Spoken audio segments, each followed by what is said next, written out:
Bonjour, je m'appelle Juvenal Demès, ingénieur agroforestier, entrepreneur agro-silvo-pastoral et promoteur de l'entreprise Dems Agroforestry Consulting qui fait dans la conception, la réalisation, le suivi et l'accompagnement des projets agro-silvo-pastoral. Comme j'ai l'habitude de le dire, devenir agriculteur ou entrepreneur agro-pastoral ne s'improvise pas, mais il est capital d'acquérir un minimum de connaissances. C'est dans ce sillage que nous avons préparé pour vous cette formation intitulée « Comment réussir la culture de la fraise ». Surtout pour ceux qui sont en Afrique, car on a longtemps pensé que la fraise, c'était juste une culture qui était faite en Europe ou en Occident. Sachez-le, c'est bel et bien possible ici en Afrique. Alors, dans le cadre de cette formation, nous l'avons organisée en 5 parties, regroupées dans 8 modules.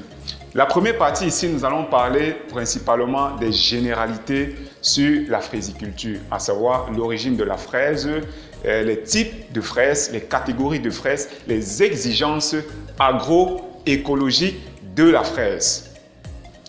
Dans la deuxième partie, nous allons spécialement parler de les différentes variétés de la fraise. Quels sont les critères qu'il faudra prendre en compte pour choisir telle catégorie par rapport à telle catégorie de fraisier.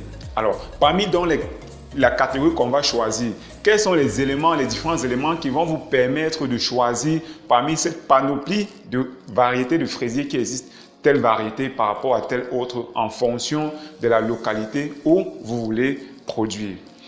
La troisième partie ici, on va parler de la préparation de votre site et du planting. En fonction du système de culture que vous avez décidé de mettre en place, que ce soit en culture hors sol, en culture plein champ ou en culture sous serre. Comment est-ce que vous deviez préparer votre site? Comment est-ce que vous deviez préparer votre terreau? Comment est-ce que vous deviez planter votre fraisier? Car le planting est une étape cruciale pendant la culture de la fraise. Dans la quatrième partie, nous allons parler spécialement du suivi et de l'entretien. Vous le savez, pour tout projet agricole, le suivi et l'entretien est une phase capitale pour réussir son projet. Alors, dans le suivi et l'entretien, on va vous parler du système d'irrigation qu'il faudra utiliser en fonction du système de culture qu'on aura choisi, de l'entretien proprement dit, de quand est-ce qu'il faut récolter les fruits, de quand est-ce qu'il faut récolter les stolons, de comment et quand fertiliser ces plants de fraisier dans sa fraisieraie. Dans la cinquième partie, bien évidemment, nous allons parler des maladies et ravageurs.